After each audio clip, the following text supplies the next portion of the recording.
Hi hello ನಮಸ್ಕಾರ, ನಾನು ನಿಮ್ಮ ವೀರೇಶ್ ವೀರಪ್ಪ. ಇವತ್ತು ನಮ್ಮ ಜೊತೆ ಇದ್ದಾರೆ ಮೈಸೂರು ಹೃದಯವಂತ ಬಳಗದ ಅಧ್ಯಕ್ಷರಾಗಿರುವಂತಹ, ಸಂಸ್ಥಾಪಕ ಅಧ್ಯಕ್ಷರಾಗಿರುವಂತಹ ಪರಮೇಶ್ವರ್ ಅವರು. ಬನ್ನಿ ಅವ್ರ ಜೊತೆ ಮಾತನಾಡೋಣ. ಸರ್ ನಮಸ್ಕಾರ. ನಮಸ್ಕಾರ ಸರ್.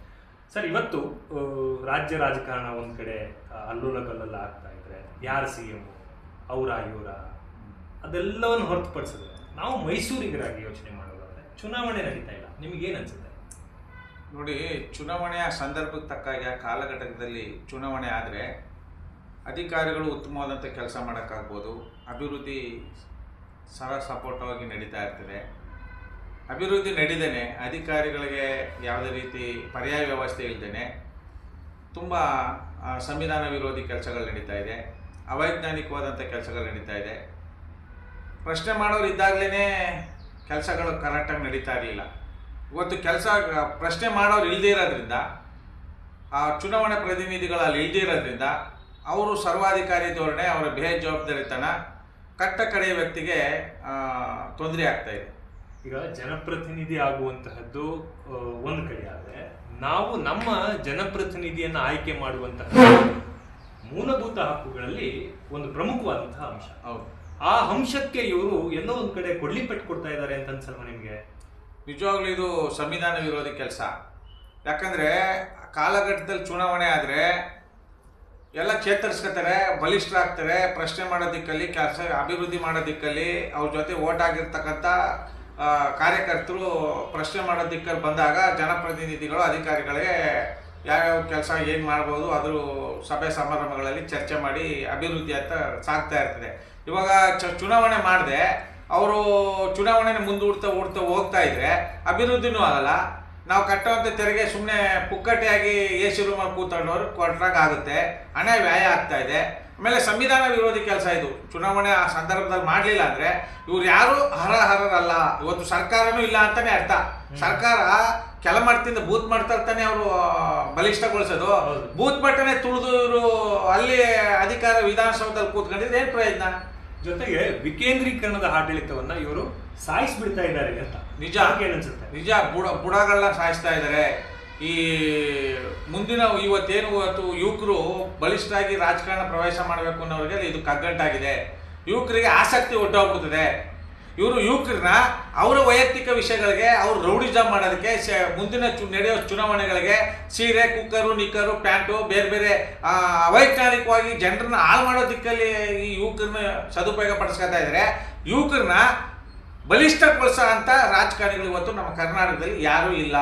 ಯುವಕರನ್ನ ಬಲಿ ಪಡಿತಾ ಇದ್ದಾರೆ, ಬಲಿಷ್ಠಗೊಳಿಸ್ತಾ ಇಲ್ಲ. ಇದು ದುರಂತ. ಇದ್ರ ಜೊತೆಗೆ ಸರ್, ಈಗ ಹಲವು ಯೋಜನೆಗಳನ್ನು ಸರ್ಕಾರ ಕೊಟ್ಟಿದೆ. ಅನ್ನಭಾಗ್ಯ ಇರ್ಬೋದು, ಫ್ರೀ ಬಸ್ ವ್ಯವಸ್ಥೆ ಆಗಿರಬಹುದು. ಇದರಿಂದ ಮೈಸೂರಿನಲ್ಲಿಯೂ ಕೂಡ ಆಗಬೇಕಾಗಿರುವಂತಹ ಅಭಿವೃದ್ಧಿಗಳು ಆಗ್ತಾ ಇಲ್ಲ, ಎಸ್ಪೆಷಲಿ ರೋಡ್ಸ್. ಅದ್ರ ಬಗ್ಗೆ ತಾವು ಕೂಡ ಒಂದು ಹೋರಾಟ ಮಾಡ್ತಾ ಇದ್ರಿ, ಅದ್ರ ಬಗ್ಗೆ ಹೇಳೋದಾದ್ರೆ. ಮೈಸೂರು ಸಾಂಸ್ಕೃತಿಕ ನಗರ ಅಂತೀವಿ, ಅರಮನೆಗಳ ನಗರ, ರಾಜ ಮಹಾರಾಜರು ಆಳದಂಥ ನಾಡು, ಮತ್ತು ಚಾಮುಂಡೇಶ್ವರಿ ಜಗನ್ಮಾತೆ ಚಾಮುಂಡೇಶ್ವರಿ ನೆಲೆಸಿರ್ತಕ್ಕಂಥ ಪವಿತ್ರವಾದಂಥ ಮೈಸೂರು ನಗರದಲ್ಲಿ ಇವತ್ತು ಅಭಿವೃದ್ಧಿ ಹೆಸರಿನಲ್ಲಿ ಎಷ್ಟು ಚೆನ್ನಾಗಿರೋ ರಸ್ತೆಗಳ ರಾತ್ರೋರಾತ್ರಿ ಆಗೋದು ಹಾಳು ಮಾಡಿ ಅಭಿವೃದ್ಧಿ ಹೆಸರಿನಲ್ಲಿ ಲೂಟಿ ಮಾಡ್ತಾ ಇದ್ದಾರೆ ಹೊರತು ಸಾರ್ವಜನಿಕರು ಮತ್ತು ಪಾದಚಾರಿಗಳು ಓಡಾಡುವಂಥ ಸುಗಮವಾದಂಥ ರಸ್ತೆಗಳ ಇವತ್ತು ಈ ಮೈಸೂರು ಮಹಾನಗರ ಪಾಲಿಕೆ ಆಗಿರ್ಬೋದು, ಲೋಕೋಪಯೋಗಿ ಇಲಾಖೆ ಆಗಿರ್ಬೋದು, ಯಾರೂ ಮಾಡ್ತಾ ಇಲ್ಲ. ಎಲ್ಲ ಹಾಳಾಗ್ತಾ ಇದೆ. ಎಲ್ಲ ಕಡೆ ನೋಡಿ ಬನ್ನಿ, ಹೋದ ವರ್ಷ ಆಗಿರ್ತಕ್ಕಂಥ ಡಾಂಬರೀಕರಣ ಆಗ್ಲೇ ಕಿತ್ತು ಹಾಳಾಗೋಗಿದೆ. ಎಸ್ಪೆಷಲಿ ಈ ಮೂಡ ರಸ್ತೆ ಇದೆ, ಅಲ್ಲೊಂದು ದೊಡ್ಡ ಹೊಂಡಗಳ ಮಯವೇ ಆಗೋಗಿದೆ. ಅದ್ರ ಬಗ್ಗೆ ಹೇಳೋದು. ಇವತ್ತು ನಮ್ಮ ಮೈಸೂರು ಹೃದಯವಂತ ಕನ್ನಡಿಗರ ಬಳಗದಿಂದ ಕಳೆದ ಒಂದು ವಾರದಿಂದ ಅಲ್ಲಿ ಹೋಗಿ ರಸ್ತೆಯನ್ನು ವೀಕ್ಷಣೆ ಮಾಡ್ಕೊಂಡು ಬಂದಿದ್ದೀವಿ. ಮೂಡ ಸರ್ಕಲ್ ಮೈಸೂರು ನಗರಾಭಿವೃದ್ಧಿ ಪ್ರಾಧಿಕಾರದ ವೃತ್ತದಲ್ಲಿ ಒಂದು ದೊಡ್ಡ ಹೋಂಡ ಸೃಷ್ಟಿಯಾಗಿದೆ. ಆ ಹೋಂಡದಿಂದ ಸುಮಾರು ಮಹಿಳೆಯರು ಬಿದ್ದಿದ್ದಾರೆ. ಸುಮಾರು ಮಹಿಳೆಯರು ಬಿದ್ದು ಅಪಘಾತಗಳು ಸಂಭವಿಸಿ ಆಸ್ಪತ್ರೆಗಳಲ್ಲಿ 2-3 ದಿನ ಇದ್ದು ಸುಮಾರು ಅವರು ವೈಯಕ್ತಿಕ ಹಣವನ್ನು ವ್ಯರ್ಥ ಮಾಡಿದ್ದಾರೆ. ಈ ಅಧಿಕಾರಿಗಳು ಮಾಡಿರೋ ತಪ್ಪಿಗೆ ಜನಸಾಮಾನ್ಯರು ನೊಂದ ಜೀವಗಳಿಗೆ ನುಂಗ್ಲಾರ್ದ ತುತ್ತಾಗಿ ಆ ಹೊಂಡ ಪರಿಣಮಿಸ್ತಾ ಇದೆ. ಇದಕ್ಕೆಲ್ಲ ಮೂಲ ಕಾರಣ ಬೇಜವಾಬ್ದಾರಿ ಅಧಿಕಾರಿಗಳು, ಬೇಜವಾಬ್ದಾರಿ ರಾಜಕಾರಣಿಗಳು. ಅವರು ಎಲ್ಲಿ ಹಣ ಪೀಕ್ಬೇಕು, ಎಲ್ಲಿ ಹಣ ಹೆಚ್ಚು ಗಳಿಸ್ಬೇಕು ಅನ್ನೋ ದಿಕ್ಕಲ್ಲಿ ಇವ್ರು ಹೋಗ್ತಾ ಇದ್ರೆ ಹೊರತು ಜನರ ಒಳಿತಿಗಾಗಿ ಏನೂ ಕೆಲಸ ಮಾಡ್ತಾ ಇಲ್ಲ ಅಂತ ನಾವು ಆಕ್ರೋಶವಾಗಿ ನಮ್ಮ 15-20 ವರ್ಷದಿಂದ ಹೋರಾಟ ಮಾಡ್ತಾ ಇದ್ದೇವೆ. ಇನ್ನು ಹಾರ್ಡಿಂಗ್ ಸರ್ಕಲ್ ಇದೆ ಸರ್ ಮೈಸೂರು, ಕೋಟ್ಯಾಂತರ ರೂಪಾಯಿ ಇನ್ವೆಸ್ಟ್ ಮಾಡಿದ್ದಾರೆ.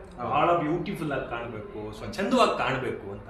ಆದ್ರೆ ಆ ಸರ್ಕಲ್ ಸುತ್ತ ಏನಾಗ್ತಾ ಇದೆ, ಇವಾಗ ಗಬ್ಬೆದ್ದು ನಾರುವಂತಹ ಪರಿಸ್ಥಿತಿ ಆಗಿದೆ. ಅಲ್ಲಿ ಬಸ್ ಸರ್ಕಲ್ ಅಲ್ಲೇ ನಿಲ್ಸುತ್ತೆ, KSRTC ಬಸ್ಗಳು. ಅಲ್ಲೊಂದು ಅದ್ಭುತವಾಗಿ ಕಟ್ಲಾಗಿದೆ ಏನನ್ನ, ಬಸ್ ಸ್ಟ್ಯಾಂಡ್ ಅನ್ನ. ಆದ್ರೆ ಆ ಬಸ್ ಸ್ಟಾಪ್ ಹತ್ರಕ್ಕೆ ಹೋಗಿ ಯಾರು ಕೂಡ ಬಸ್ ನಿಲ್ಲಿಸ್ತಾ ಇಲ್ಲ, ಅಲ್ಲಿ ಸರ್ಕಲ್ ನಲ್ಲೇ ನಿಲ್ಲಿಸ್ತಾರೆ. ಅದರಿಂದ ಟ್ರಾಫಿಕ್ ಹೆಚ್ಚಾಗ್ತಾ ಇದೆ. ಮೈಸೂರು ಯಾಕೋ ಒಂದು ಕಡೆ ಎಡದೇ ಬೆಂಗಳೂರು ಆಗ್ತಾ ಇದೆ ಅಂತ, ಆ ಆಘಾತಕಾರಿ ವಿಚಾರದ ಬಗ್ಗೆ ಏನ್ ಹೇಳ್ತೀವಿ? ಎರಡು ಮಾತೇ ಇಲ್ಲ. ಮೈಸೂರು ಬೆಂಗಳೂರಿಗಿಂತ 2-3 ಪಟ್ಟು ಹೆಚ್ಚಾಗಿ ಸಮಸ್ಯೆಗಳು, ಸರಮಾಲೆನೇ ಇಲ್ಲಿ ಸಮಸ್ಯೆಗಳು ಸೃಷ್ಟಿ ಆಗ್ತಿದೆ ಅಂತ ಹೇಳೋದ್ರಲ್ಲಿ 2 ಮಾತು ಇಲ್ಲ. ಆದರೆ ಇವತ್ತೇನು RD ಸರ್ಕಲಲ್ಲಿ ಖಾಸಗಿ ವ್ಯಕ್ತಿಗಳ ಗುಲಾಮರಾಗಿ ಕೆಲಸ ಮಾಡ್ತಾ ಇದ್ದಾರೆ. ಆಮೇಲೆ ಸುಮಾರು ದೊಡ್ಡ ಮಟ್ಟದಲ್ಲಿ ಹಣವನ್ನು ವ್ಯಯ ಮಾಡ್ತಾ ಇದ್ದಾರೆ. ಆಮೇಲೆ ಸರ್ಕಾರಿ ಬಸ್ಗಳು, ಸರ್ಕಾರಿ ಅಧಿಕಾರಿಗಳು, ಸರ್ಕಾರದ ಅಧೀನದಲ್ಲಿ ಕೆಲಸ ಮಾಡುವಂಥ ಸರ್ಕಾರಿ ಬಸ್ಸಿನ ಚಾಲಕರಾಗಿರ್ಬೋದು, ನಿರ್ವಾಹಕರಾಗಿರ್ಬೋದು, ಬಸ್ ಸ್ಟ್ಯಾಂಡ್ ಇಲ್ಲಿದ್ರೆ, ನಮ್ಮ ಸಾರ್ವಜನಿಕರಿಗೆ ಬಸ್ ಸ್ಟಾಪು, ಬಸ್ ತಂಗುದಾಣ ಇಲ್ಲಿದ್ರೆ ಅವ್ರು ತಗೊಂಡೋಗಿ ಅಷ್ಟು ದೂರದಲ್ಲಿ ಒಂದು 20 ಮೀಟ್ರ್, 30 ಮೀಟ್ರ್, 40 ಮೀಟ್ರ್ ದೂರದಲ್ಲಿ ನಿಲ್ಲಿಸಿದ್ರೆ ಅಪಘಾತಗಳು ಸಂಭವಿಸ್ತವೆ, ಕಾನೂನು ಉಲ್ಲಂಘನೆ ಮಾಡ್ದಂಗಾಗುತ್ತೆ, ಮತ್ತೆ ಸಂಚಾರ ದಟ್ಟಣೆ ಹೆಚ್ಚಾಗುತ್ತೆ, ಹೊರ ಜಿಲ್ಲೆಗಳು, ಒಳ ರಾಜ್ಯಗಳಿಂದ ಬಂದಂಥ ಪ್ರವಾಸಿಗರಿಗೂ ತೊಂದರೆ ಆಗುತ್ತೆ. ಇದು ಹೇಳೋರು ಕೇಳೋರು ಇಲ್ದಂಗೆ ಆಗೋಗಿದೆ, ಮುಗ್ದಾರಿ ಇಲ್ದಿರು ಓರಿ ಆದಂಗೆ ಆಗೋಗಿದೆ. ಈಗ ಮೈಸೂರು ತುಂಬ ನೋವಾಗ್ತಾ ಇದೆ. ಇವತ್ತು ನಾವು ಅದಕ್ಕೆ ಸಂಬಂಧಪಟ್ಟ ಮೇಲೆ ಏನು RD ಸರ್ಕಲ್ ಸುತ್ತ ಪ್ಲಾಸ್ಟಿಕ್ದು ಬ್ಯಾರಿಗೇಡ್ ಮಡಗಿದ್ದಾರೆ, ಅದು ಅವೈಜ್ಞಾನಿಕವಾದದ್ದು. ಅವೈಜ್ಞಾನಿಕವಾಗಿ ಆಗಿರೋದು. ಇವರು ಟ್ರಾಫಿಕ್ ಸಂಚಾರಿ ಪೊಲೀಸರು ಅವರ ಹೆಚ್ಚು ಗಳಿಕೆಗೋಸ್ಕರ ಆ ವೃತ್ತದಲ್ಲಿ ಗಾಡಿಗಳ ತಪಾಸಣೆ ಮಾಡೋಕ್ಕೋಸ್ಕರ ಅದನ್ನ ಒಂದು ವೃತ್ತವನ್ನು ಸೃಷ್ಟಿ ಮಾಡಿ ಸಾರ್ವಜನಿಕರಿಗೆ ಮತ್ತು ವಾಹನ ಸವಾರರಿಗೆ ತುಂಬ ತೊಂದರೆ ಆಗ್ತಾ ಇದೆ, ತುಂಬ ನುಂಗ್ಲಾರದ ತುತ್ತಾಗಿ ಪರಿಣಮಿಸ್ತಾ ಇದೆ. ಆಮೇಲೆ ಜನ ಪ್ರಶ್ನೆ ಮಾಡೋದಕ್ಕಲ್ಲಿ ಹೋಗ್ತಾ ಇಲ್ಲ, ಯಾಕಂದ್ರೆ ನಮ್ಮ ಹೋರಾಟಗಾರರಿಗೆ ಇವರು ಸರಿಯಾಗಿ ಅಧಿಕಾರಿಗಳು ಸ್ಪಂದಿಸ್ತಾ ಇಲ್ಲ. ಇನ್ನು ನಾವು ಏನು ಮಾಡೋಕ್ಕಾಗುತ್ತೆ, ಬೇಸರ ತಗೊಂಡ್ಬಿಟ್ಟಿದ್ದಾರೆ.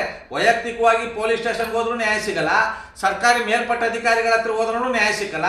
ಇನ್ನು ಸಣ್ಣ ಪುಟ್ಟ ವಿಷಯಗಳಿಗೆ, ಈ ವಿಷಯಗಳಿಗೆಲ್ಲ ನಾವು ಹೋಗಿ ನಮ್ಮ ಸಮಯನ ವ್ಯರ್ಥ ಮಾಡಬೇಕಾಗುತ್ತೆ ಅಂತ ಜನ ಮೂಕ ಪ್ರೇಕ್ಷಕರಾಗ್ಬಿಟ್ಟಿದ್ದಾರೆ, ಪ್ರಶ್ನೆ ಮಾಡೋದಕ್ಕೆಲ್ಲ ಹೋಗ್ತಾ ಇಲ್ಲ. ಅದರಿಂದ ಅಧಿಕಾರಿಗಳಿಗೆ ಮುಷ್ಟಾನ್ನ ಭೋಜನ ಆಗಿದೆ. ಆಮೇಲೆ ಹಾಳು ಮಾಡ್ತಾ ಇದ್ದಾರೆ, ಪ್ರಕೃತಿ ಪರಿಸರನ ಹಾಳು ಮಾಡ್ತಾ ಇದ್ದಾರೆ, ಕಾನೂನು ಸುವ್ಯವಸ್ಥೆ ಕಾಪಾಡ್ತಾ ಇಲ್ಲ. ಇದು ದೊಡ್ಡ ದುರಂತ ಮೈಸೂರಲ್ಲಿ. Thank you sir. ನಮಸ್ಕಾರ, ಧನ್ಯವಾದಗಳು.